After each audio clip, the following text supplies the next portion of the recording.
24వ వచనం, ఎవడును ఇద్దరు యజమానులకు దాసుడుగా ఉండలేరడు.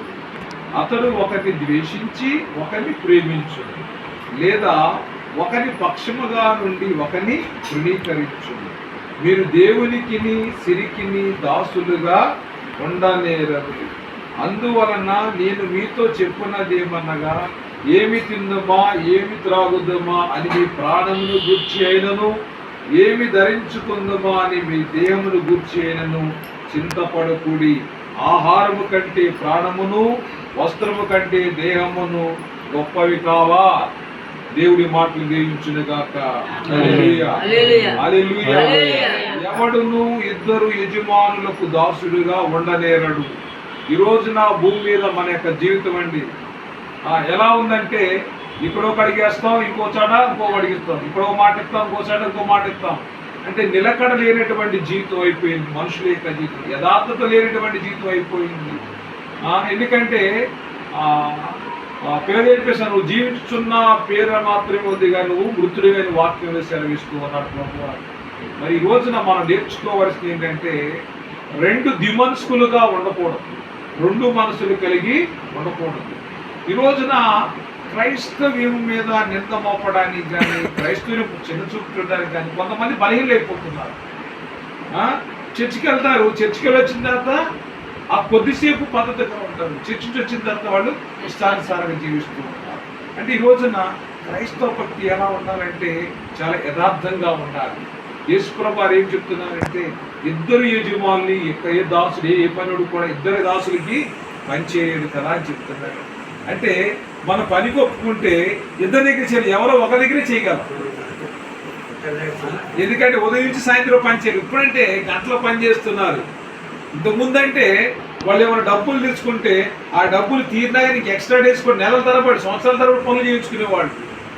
పని పెట్టుకున్న వాళ్ళు అంటే చదువు లేవు, అంతకుముందు చదువు లేవు కాబట్టి చదువుకున్న వాళ్ళు గొప్పవాళ్ళు, సమాజంలో పెద్దవాళ్ళుగా చెప్పుకున్నవారు, మనల్ని పని పెట్టుకున్న వాళ్ళు ఏం చేసి మన చేత పని చేయించుకుంటూనే ఉన్నారు. ఒక 1000 రూపాయలు ఇస్తే దానికి 10 సంవత్సరాలు 15 సంవత్సరాలు ఆ విధంగా పని చేస్తూనే ఉన్నారు. ఒకప్పుడు అంటే తెలియదు, ఆ రోజులు తెలియదు, చదువు లేదు. వాళ్ళు ఎంత పని చేసినా కానీ ఈ అప్పు తీరలేదనేవాడు. 1000 రూపాయల కోసం 10 సంవత్సరాలు చేసి ఉన్నారు, 50 సంవత్సరాలు పని చేసిన కూడా ఉన్నారు. పనిలాగా జీవించుకున్నారు. ఒక రోజున అంట ఒక వ్యక్తి అంట మన ఉత్తరాంధ్ర విజయనగరం శ్రీకాకుళం చెందిన వ్యక్తి ట్రైన్లో నుంచి దిగాడంట. ఎక్కడ తమిళనాడులో ట్రైన్లో నుంచి దిగి టీ దాదాపు దిగేసరికి ట్రైన్ వెళ్ళిపోయేసరికి ఇంకా భాష రాదు. అక్కడ మరి ఏదో ఒక యజమాని దగ్గర మేకలు కాయడానికి గొర్రెలు కాయడానికి పెట్టుకున్నాడు. తెలుగు తప్ప తమిళ మాట్లాడలేడు. ఒకప్పుడు ఆ ఊర్లో కరువు పనులు ఉంటాయి కదా, ఆ పనులు చూసేటువంటి అధికారులు తనిఖీ చేస్తున్నారంట, ఎంతమంది ఇలా పనుల కోసం వచ్చారని చెప్పి చేస్తుండే ఈ వ్యక్తి తమిళ మాట్లాడలేదంట. దొరికిపోయాడు. అక్కడ ఏ ఊరు ఏంటని అడిగితే ఏదో చెప్తున్నాడు, కానీ ఈ మనిషి అయితే ఈ ప్రాంతం చెందిన వాడైతే కాదు, ఎప్పుడో వచ్చేసాడంట, దాదాపు 20 సంవత్సరాల క్రితం వచ్చేసాడంట. టీ దాటని మీద దిగిన వ్యక్తి బ్రతుకుదీరు కోసం ఒక దగ్గర పని కుదిరితే వాళ్ళు ఆయన ఇంటికి వెళ్ళలేదు, ఎక్కడికి వెళ్ళలేదు, వాళ్ళ దగ్గర పని చేయించుకుంటున్నారు. అయితే వచ్చిన తెలుగు కూడా ఆయన మర్చిపోతూ ఉన్నాడు. కొద్దిగా భాష వస్తుందంట. అప్పుడు పట్టుకుని ఎంక్వైరీ చేసి ఈయన ఉత్తరాంధ్రకు చెందిన వాడిగా గుర్తించి ఇక్కడ పంపించడానికి ఆయన ఇల్లు మర్చిపోయాడు, ఊరు మర్చిపోయాడు, ఇంకందరికీ మర్చిపోయాడు. దాదాపు 25 సంవత్సరాలు 30 సంవత్సరాలు ఆ వయసులో మరి మర్చిపోయాడు, అన్నీ మర్చిపోయాడు. ఎక్కడ ఆయన ఊరు ఏంటంటే అధికారులు అంట ఎదుగుతున్నారంట, ఏ ఊరికి చెందిన వాడు, కొన్ని ఊర్లు తీసుకెళ్ళి చూపించి అడుగుతున్నారంట. అలాగా ఏమైంది, ఇక్కడ చదువుకోకపోవటం వల్ల, అజ్ఞానంలో ఉండటం వల్ల బానిస అయిపోయాడు. వాళ్ళు ఏం చేస్తున్నారు, ఏం చేత ఊడిగం చేయించుకుంటున్నారు, పని చేయించుకుంటూ ఉన్నారు. ఆ విధంగా కొన్నిసార్లు మన వ్యసనాలు ఏం చేస్తాయంటే, వ్యసనాలకి మనం బానిసలు అయిపోతాం. తాగేవాళ్ళు తాగుడు బానిస, దొంగతనం వ్యభిచారం బానిస, ఇది ఒక ధైర్యానికి వాళ్ళు బానిసలు అయిపోతారు. అది ఏమైపోతాయంటే దేవుడి దగ్గరికి వెళ్ళకుండా మన మనోనేత్రాలకి గుడ్డితనం కలుగు చేసేస్తారు. దేవుడు ఏంటి, ఓనాత్మ తినుము త్రాగుము సుఖించుము అన్నాడు ధనవంతుడు. లాజరేమో ఆకలి చచ్చిపోతూ ఉన్నాడు. అంటే ధనవంతుడి పరిస్థితి హాయిగా విలాసంగా జీవించాలని, పేదవాడేమో అప్పుడకి ఆహారం దొరికి చాలని ఎదురు చూస్తూ ఉన్నాడు. అయితే ఈ విధంగా బ్రతుకు తెరువు కోసం పోరాడుతున్న మన జీవితాల్లో ప్రభువారు ఏం చెప్తున్నారంటే, మీరు తినడానికి ఆహారం కావాలి, ఆహారము కావాలి, మీరు కట్టుకోవడానికి వస్త్రాలు కావాలి. కానీ మిమ్మల్ని సృష్టించిన దేవుడు ఉన్నాడు కదా, ఆయనకి తెలుసు మీకు ఆహారం కావాలని, మీకు వస్త్రాలు కావాలని ఆయన తెలుసు కదా. అందుకే మీరు ఇద్దరు యజమానులు దానిసలు అవ్వకుండా మీరు ధనాన్ని దేవుని కూడా ప్రేమించలేరు. కాబట్టి అయితే ధనానన్నా ప్రేమించండి, లేకపోతే దేవుడన్నా ప్రేమించండి అని యేసుప్రభువు చెప్తున్నారు. ఎందుకు చెప్తున్నారు నా మాట?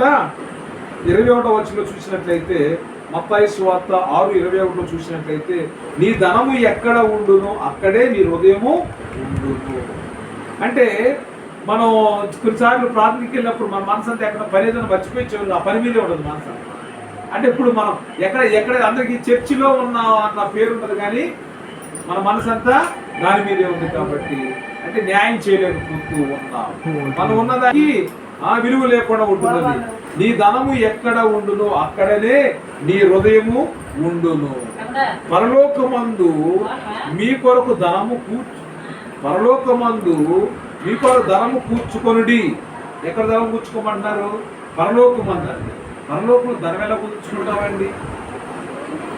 అంటే పరలోకమందు మీ ధనమును కూర్చుకొనుడి అంటే, పరలోక రాజ్యాన్ని చేరాలంటే ఏమి చేయాలో అది చేయండి. మీరు భూమి మీద మీరు చాలా ప్రాకులాడుతున్నారు, ప్రయాసపడుతున్నారు, మీకు ఏది కూడా చేతికి రావడం లేదు, అన్నీ కూడా మీకు మరి వేలుకరంగా లేవు, దీవెనకరంగా లేవు, అన్ని నష్టాన్ని మిగులుస్తున్నాయి. కాబట్టి ఇప్పుడైనా కానీ మీ పాత జీవితాన్ని విడిచిపెట్టి నా యుద్ధకు రండి, ఇప్పుడు రండి, నేను ఆశీర్వదిస్తాను, మీకు ఏం కావాలి మీరు అడగకునిపే నాకు తెలుసు అని చెప్పేసి ప్రభువారు చెప్తున్నారు. నీ ధనము ఎక్కడ ఉండునో అక్కడే నీ హృదయం ఉండును. దేహమునకు దీపము కన్నే కనుక నీ కన్ను తేటగా ఉండిన ఎడల నీ దేహమంతయు వెలుగుమయమై ఉండును. మన దేహానికి ఏంటండి, మనం ఏమి చూస్తామో అది మన హృదయంలోకి వెళ్ళిపోద్ది. మన హృదయం అంటే అది చెయ్యి. ఆనాడును అవ్వ ఆదాముని దేవుడు ఏదేం తోటలో పెట్టి నువ్వు ఈ పండు తినొద్దు అన్నాడు. ఈ పండు తినొద్దంటే అవ్వమ్మ కళ్ళంట దేవుడు ఏదైతే చెప్పి దాని దగ్గరికి వెళ్ళిపోయింది, ఆ పండు దగ్గరికి వెళ్ళిపోయింది. చూస్తే ఆ పండు చూడడానికి అందంగా ఉందంట, రమ్యంగా ఉందంట. అయితే ఎలాగైనా కానీ ఆ సాతాను వచ్చి చూడు ఆ పండు చుట్టూ ఎలా ఉందో, దాన్ని తింటే నీకు అసలు అన్నీ తెలిసిపోతుంది, నీకు బాగా తెలివితేటలు వస్తాయి అని చెప్పినప్పుడు మోసపోయింది. సాతాను మాటలు గుడ్డిగా నమ్మి దేవుడు ఏం చెప్పాడు, తినొద్దు అన్నాడు. తినొద్దు అంటే ఇప్పుడు మన పిల్లల్ని ఒరే ఇది చేయొద్దురంటే ఈ రోజులు ఏం చెప్తాడు, వాడు అదే చెప్తాడు. అర్థమైందా? వాడు అదే చెప్తాడు. మనకి కోపం ఎలా వస్తుందంటే అసలు కర్ర ఉంటే కర్ర, బెల్ట్ ఉంటే బెల్ట్, చీపురు ఉంటే చీపురు. అర్థమైందా? ఆ విధంగా వాడు కొట్టడానికి మనం ట్రై చేస్తా ఉంటాం.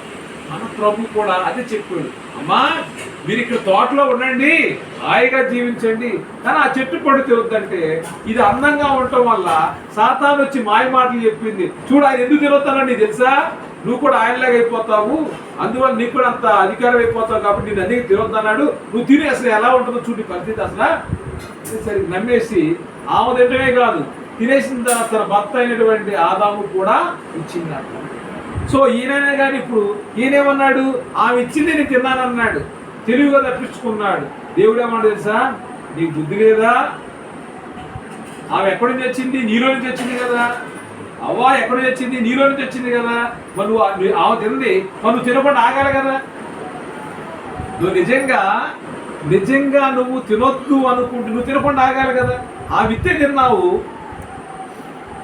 ఆ విత్తే తింటమేంటి, తిండి ఇస్తున్నప్పుడు నాకు వద్దు నేను తిన్నో, దేవుడు తినొద్దని నువ్వు ఆగితే అసలు మరి ఈ యొక్క సృష్టి రాసి ఇంకో విధంగా ఉండేది. అర్థమవుతుందా? భార్య చేసింది కాబట్టి భర్త ఏం చేశాడు, లొంగిపోయాడు. ఇప్పుడు నీ భార్య మాట నువ్వు పండు తింటి కనుక ఇప్పుడు నువ్వు నీ చెమట వచ్చి భూమి దున్ని నువ్వు ఫలించి భూమిని పండించుకుని బ్రతకమన్నాడు దేవుడు. అంటే ఈ పండు తినకపోతే ఆదాము పరిస్థితి ఎలా ఉండేది, అవ్వమ్మ పరిస్థితి ఎలా ఉండేది ఒకసారి ఆలోచించుకోండి. అంటే చెప్పుడు మాటలు వినటం వల్ల చాలా డేంజర్. చెప్పుడు మాటలు వినటం వల్ల మనం పాపం చేసిన వారం అవుతున్నాం. ఈ రోజున వాక్యం ఏం చెప్తుంది? మీరు రెండు విధాలుగా ఉండకండి, ఉంటే దేవుళ్ళన్నా ఉండండి, లేకపోతే లోకంలోన్నా. అంటే ఇక్కడ లోకంలో ఉంటూ దేవుళ్ళు ఉన్నామని చెప్పుకునే వాళ్ళు చాలా మంది ఉన్నారు. అంటే ఈ రోజున మన యొక్క జీవితం ఎలా ఉండాలంటే వాక్యానుసారంగా ఉండాలండి. వాక్యమే అర్థం. ఇప్పుడు అర్థం చెప్తే నా మొహం కనపడదు. వాక్యం వింటున్నప్పుడు నా జీవితానికి సంబంధించిన సరి చేసుకోవాలి. వాక్యం ఏం చేస్తుందండి? మనల్ని సరి చేస్తుందండి. రాంగ్ ట్రాక్లో వెళ్ళిన వాళ్ళని, చెడు మార్గం నడుస్తున్న వాడిని సరి చేస్తుంది. కాబట్టి ఆయన ఏమన్నాడు? భూమి మీద మీ కొరకు ధనము కూర్చుకొనకూడదు, ఇక్కడ చిమ్మటయు తుప్పును తినివేయును, దొంగలు కన్నం వేసి దొంగిలించెదరు. ఇంతకుముందు కాలంలో డబ్బులు తక్కువగా ఉండి, అందుకే మన పూర్వీకులు ఏం చేశారంటే వాళ్ళు మూటల్లో కట్టి ఆ మంతుల్లో పెట్టేవాళ్ళు, బియ్యంలో పెట్టేవాళ్ళు, బియ్యం బస్తాల కింద పెట్టేవాళ్ళు, గొడ్ల మూటలో పెట్టేవాళ్ళు, ఇవన్నీ అర్థమైందా? గొయ్యి తీసి గోతులో పెట్టేవాళ్ళు. మర్చిపోయేవాళ్ళు, ఎక్కడ పెట్టిందో మర్చిపోయేవాళ్ళు. అర్థమైందా? అదేమైంది? మర్చిపోయేసరికి అదంతా కూడా చెదలు పడే తినేసేసి, అయ్యో డబ్బులన్నీ పోయినా అప్పుడు గుర్తొచ్చి తీసినప్పుడు ఏడుస్తూ ఉండేవాళ్ళు. ఆ విధంగా పరిస్థితి ఉండేది. అందుకే ప్రభు ఏమన్నాడంటే, ఇప్పుడు ఈ రోజుల్లో ఒకప్పుడు మనిషి ఎలా ఉండేటంటే అండి, కొద్దిగా ఉంటే సరిపోదు అనే, ధనం ఉంటే సాలే అనుకునేవాడు. ఈ రోజుల్లో ₹1,00,00,000 ఉంటే 100 కోట్లు కావాలి, 100 కోట్లు ఉంటే 1000 కోట్లు కావాలి, 1000 కోట్లు 10,000 కోట్లు, 10,000 కోట్లు 1,00,000 కోట్లు కావాలి. రెట్టింపు అయిపోయింది ఆశ. అందువల్ల ఆయన ఏమో ప్రభు ఏం చెప్తున్నారంటే, భూమి మీద మీ కొరకు ధనము కూర్చుకో అంటే అస్సలు లేకుండా బతకమంటలేదు ఆయన. నీకు ఎంత కావాలి దాంతో సంతృప్తి చెందమంటున్నాడు. అంటే దేవుడి దగ్గర ఇది ఎంత సమయం ఉండాలో దేవుడి దగ్గర అంత సమయం, దేవుడికి ఏమి ఇవ్వాలో అంత ఇవ్వు. ఆ విధంగా అంటే దేవుడితో అంటు కట్టబడి మన యొక్క జీవితము ఉండాలి. అప్పుడేమవుద్దంటే భూమి మీద మనం ఎంత సంపాదించినా కానీ దేవుడు గారు అంటాడు, నేను నా తల్లి గర్భంలో నుంచి నేను ఎలా వచ్చానంటాడు? వట్టి చేతిలో వచ్చాను, దిగంబరిగానే వచ్చి దిగంబరిగానే వెళ్ళిపోతాను, ఎంత నేనేమి తీసుకెళ్ళను. ఎందుకు ఈ పోరాటం? హాయిగా మనిషి కొంతమంది అండి ఉదయం లేచిన దగ్గర నుంచి సాయంత్రం పడుకునేంతవరకు డ్యూటీలోనే ఉంటారు. పిల్లలు తెలియదు, భార్య తెలియదు, కొన్నిసార్లు దూరదేశానికి వెళ్ళిపోతారు సంపాదించుకోవాలి, ఏమీ తెలియదు. అంటే ఇంత దారుణమైన స్థితి కూడా ఉంది. ఏమవుతుంది? తర్వాత మనిషికి రెస్ట్ లేకపోవటం వల్ల కాళ్ళు చేతులు పడిపోతే, మరి హార్ట్ ప్రాబ్లమ్స్ వస్తాయి, లేనిపోయిన రోగాలు వస్తా ఉంటాయి. మళ్ళీ అప్పుడు గుర్తొస్తాడు దేవుడు, ప్రభా నేను వయసులో ఉన్నప్పుడు ఈ సమయం లేదు, ఇప్పుడు నన్ను బాగు చేయి ప్రభా అని అప్పుడు గుర్తొచ్చేసుకుంటాను దేవుడిని. ఎందుకంటే మనిషికి దేవుడు ఎప్పుడు గుర్తొస్తాడంటే బాధల్లో గుర్తొస్తాడు, కష్టాలు వచ్చినప్పుడు గుర్తొస్తాడు. వయసులో ఉన్నప్పుడు ఎవరు రారండి. నేను కూడా అదే స్థితిలో తెచ్చినండి. ఎందుకంటే అది కష్టంగా దేవుడు గుర్తొస్తాడు. మరి ప్రభు ఏమంటాడంటే, భూమి మీద ఇంత ప్రాకులాడుతున్నారు, నా మాటలు నేర్చుకోండి. క్రైస్తవ భక్తి అంటే ఎవరు మార్చడం కాదండి, మనం బాగుపడాలి. ఫస్ట్ మనం బాగుపడాలని ప్రభు మనతో మాట్లాడుతున్నాడు అంతే. మన జీవితం అందరూ అనుకుంటారు భూమి మీద మంచి ఇల్లు కట్టుకోవాలి, మంచి బాగా సంపాదించాలి, కోటీశ్వరుడు, ఈ ఊరు పెద్దనామని అనుకుంటాను. నీ ఏవి మనతో రావు. ఆయన ఏమంటాడంటే, నువ్వు నాతో ఉండు, నీకేమి కావాలో నేను నీకు ఇస్తాను. మొదట నా రాజ్యాన్ని వెతకండి. పోయినవారం చెప్పాను, మొదట నా రాజ్యాన్ని, నా నీతిని వెతకండి, మీకు ఏది కావాలో నేను దాన్ని ఇస్తాను. భూమి మీద ఏం చేస్తున్నారు? ఆస్తులు సమకూర్చుకున్నారు, అదే చెదలబెట్టారు, పనికి రాకుండా కూర్చుకున్నారు.